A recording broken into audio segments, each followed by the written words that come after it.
नमस्कार, मैं चंद्रशेखर जोशी। देवभूमि टुडे में आपका स्वागत है। तीसरी पंचायती चुनाव में चंपावत ने नया इतिहास रचा है। जिला पंचायत में लगातार दूसरी बार सर्वसम्मति से अध्यक्ष पद पर चुनाव हुआ है। आनंद सिंह अधिकारी चंपावत जिला पंचायत के 8वें जिला पंचायत अध्यक्ष के रूप में निर्वाचित हुए हैं। प्रमाण पत्र लेने के बाद अब वो अपने चंपावत जिला पंचायत के लिए किस तरह की विकास योजनाएं बन सकती है, कैसे इस मॉडल डिस्ट्रिक्ट को, जो मुख्यमंत्री पुष्कर सिंह धामी के निर्वाचन क्षेत्र वाला जिला है, उसको बेहतर करने के लिए, दिक्कतों को दूर करने के लिए रोड मैप तैयार कर रहे हैं। तो सीधे अधिकारी साहब से बात करते हैं कि उनकी योजनाएं क्या है। अधिकारी जी, आपने एक ऐसी जीत, जो उत्तराखंड के 12 जिलों के पंचायतों के चुनाव हुए थे, 1/3 पंचायत में पहली बार ऐसा हुआ है जब निर्विरोध निर्वाचन हुआ है। कुमाऊं के 3 जिले जो पिथौरागढ़ और उधम सिंह नगर भी इसमें शामिल हैं। चौथा जिला उत्तरकाशी है चंपावत के अलावा। शानदार जीत हासिल की है। तो अब आप आगे के लिए इस जिले को मॉडल डिस्ट्रिक्ट, मुख्यमंत्री का जिला, तो इसमें आपकी ओर से, पंचायत की ओर से क्या योगदान होगा? क्या आपने एक रोड मैप तैयार किया है? जी, सर्वप्रथम मैं अपने क्षेत्र की जनता को प्रणाम करता हूं और उस जनता की वजह से गुरुजी मैं आज आपके पास बैठा हूं, तो उनको कोटि कोटि प्रणाम एवं धन्यवाद। और जहां तक रही बात कि कैसे हम जिला पंचायत को आगे बढ़ाया जाए, तो इस पर अभी तो हमारा कार्यभार ग्रहण नहीं हुआ है। कार्यभार ग्रहण होने के बाद जैसे ही हम कार्यभार ग्रहण करते हैं, उसके पश्चात जो हमारे क्षेत्र में या हमारे ज़िले की जो ग्रामीण क्षेत्रों में प्राथमिक समस्याएं हैं, उनको लेके हम बोर्ड में बैठेंगे, उन समस्याओं को सर्वप्रथम निवारण करेंगे। और व्यक्तिगत तौर पर मैं अपने क्षेत्र में चुनाव प्रचार के दौरान जिन जिन गाँवों में गया हूँ, जो समस्याएं लोगों ने बताई हैं, मैंने सारी समस्याएँ नोट की हैं। और समस्याएँ बहुत बड़ी नहीं है, छोटी छोटी समस्याएँ हैं। उन समस्याओं को मैं अध्यक्ष पद में बैठने के बाद उन समस्याओं पे तुरंत उन समस्याओं को सॉर्ट आउट करने की कोशिश करूंगा, ताकि मैं पब्लिक से किए हुए वादे पे खरा उतर सकूं, उनकी आकांक्षाओं पे सही से खरा उतर पाऊं। वो काम मैं अपना करना शुरू करूंगा। आप का जो क्षेत्र है, यानी कि चंपावत जिला पंचायत है, इसमें 2 बड़े मेले होते हैं। पूर्णागिरि धाम का मेला उत्तर भारत का बहुत बड़ा मेला है, बहुत लंबे समय तक चलता है और जिला पंचायत उस मेले को ऑर्गेनाइज करती है। दूसरा बड़ा आध्यात्मिक स्थल है, जिस विकासखंड से आप ताल्लुक़ रखते हैं पार्टी से, उसका देवीधुरा का बगवाल मेला है, जो अभी कुछ दिन पहले बगवाल संपन्न हुई है और बगवाल मेला 16 को संपन्न हुआ, यानी कि अभी चल रहा है। तो इनको लेकर भविष्य में किस तरह की योजना है कि आध्यात्मिक स्थल से आर्थिकी भी मजबूत हो, क्षेत्र का पर्यटन मानचित्र में नाम भी हो? व्यवस्थाएं तो हमसे पहले भी जो अध्यक्ष लोग रहे हैं, उनने भी अच्छी व्यवस्था की हैं। उनमें जो भी और उस मेले को भव्य स्वरूप जिस प्रकार से हो पाएगा, या जिस प्रकार से मेले का भव्य रूप व्यवस्थाएं और अच्छी हो पाए, उस राह पे हम और काम करेंगे।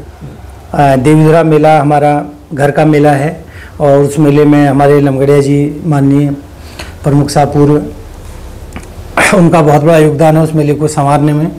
और जो भी हमसे हो पाएगा उस मेले को और सुंदर प्रारूप देने में, उस काम में हम और आगे बढ़ेंगे। तकरीबन 14 अगस्त को, यानी कि अब से 2 दिन बाद, जिला पंचायत, क्षेत्र पंचायत और ग्राम पंचायत के तो पहले ही चुनाव हो चुके हैं, तो क्षेत्र पंचायत के प्रमुख और अन्य जिलों में जिला पंचायत के अध्यक्षों, उपाध्यक्षों के चुनाव निपटेंगे। तीसरी पंचायती चुनाव में पार्टी अनुशासन को लेकर भी बड़े सवाल उठे हैं।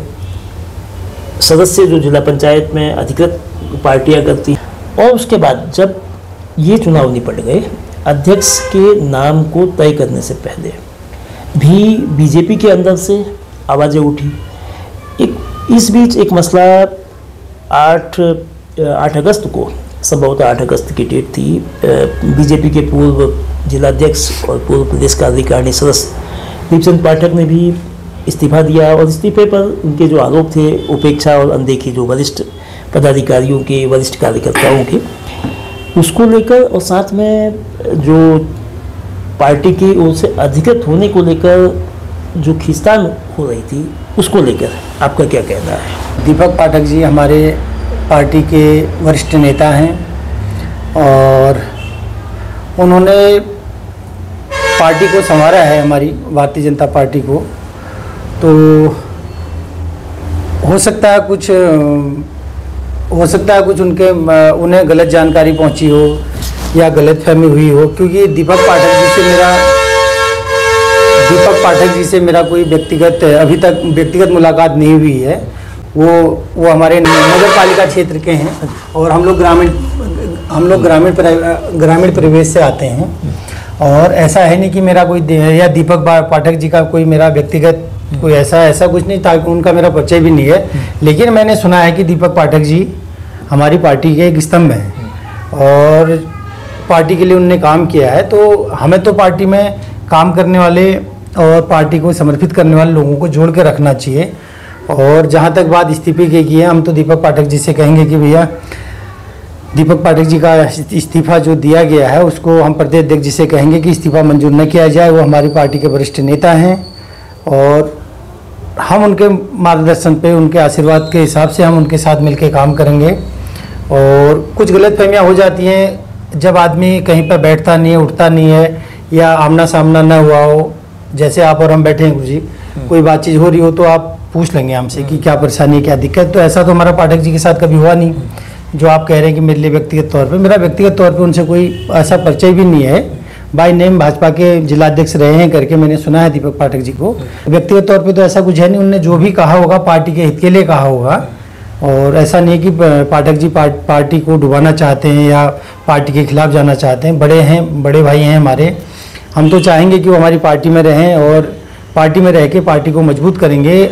मैं भी उनके साथ उनका सहयोग करके जैसे वो चाहें हम उनके हिसाब से कंधे से कंधा मिला के, हम सबका मकसद क्या है कि एक पार्टी को मजबूत करना, भारतीय जनता पार्टी को स्थापित करना है यहाँ पे और मजबूती से मुख्यमंत्री जी को मजबूत करने का काम उनका भी है, हमारा भी है। ये ठीक है कि बीजेपी निर्विरोध रूप से अपना अध्यक्ष बनाने में सफल रही, लेकिन भारतीय जनता पार्टी में जो अध्यक्ष पद के लिए प्रत्याशी बनने को लेकर भी सदस्यों के बीच एक प्रकार से खींचतान की स्थिति रही है। काफ़ी दिनों तक सोशल मीडिया में बहुत सारी बातें कही गई।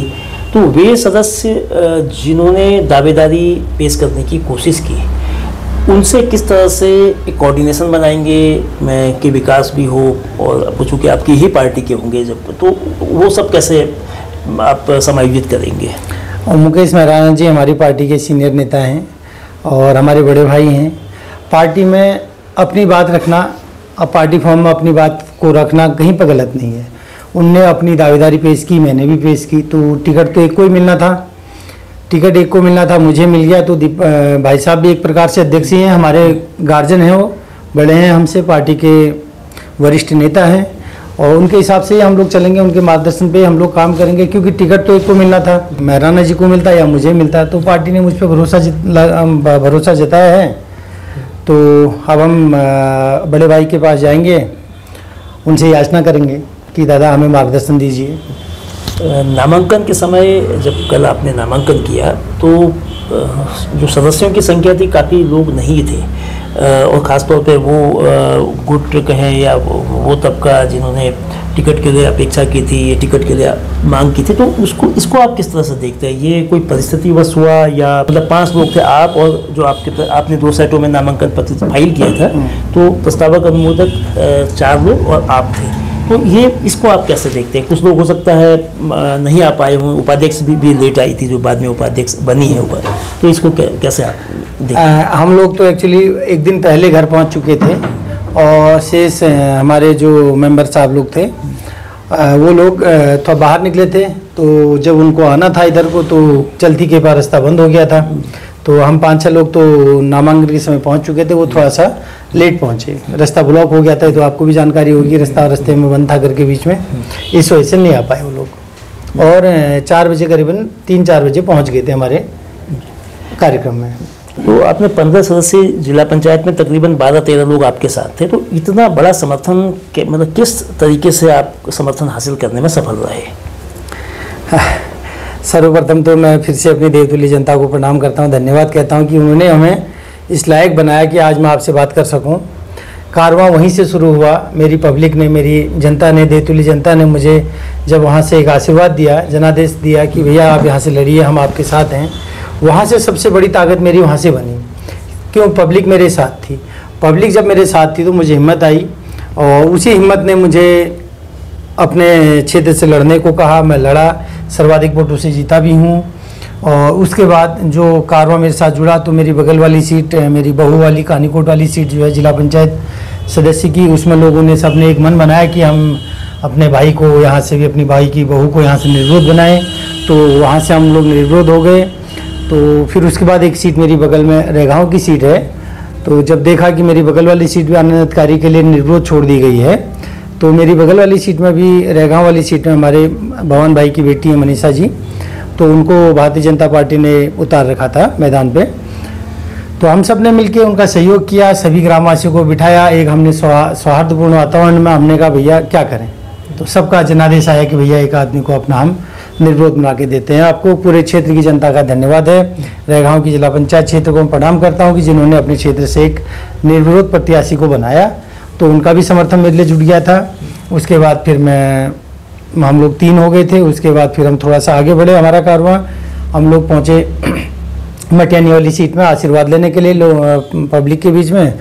तो पब्लिक ने वहाँ भी मेरे को स्वीकार किया, वहाँ पे भी आशीर्वाद दिया। उन्होंने बोला भैया चलो, मैंने कहा भैया अगर इस साल अगर आप लोग अगर आशीर्वाद देते हैं तो निर्विरोध बनाने की प्रक्रिया करते हैं। तो मैंने कहा जनपद का नाम भी रहेगा।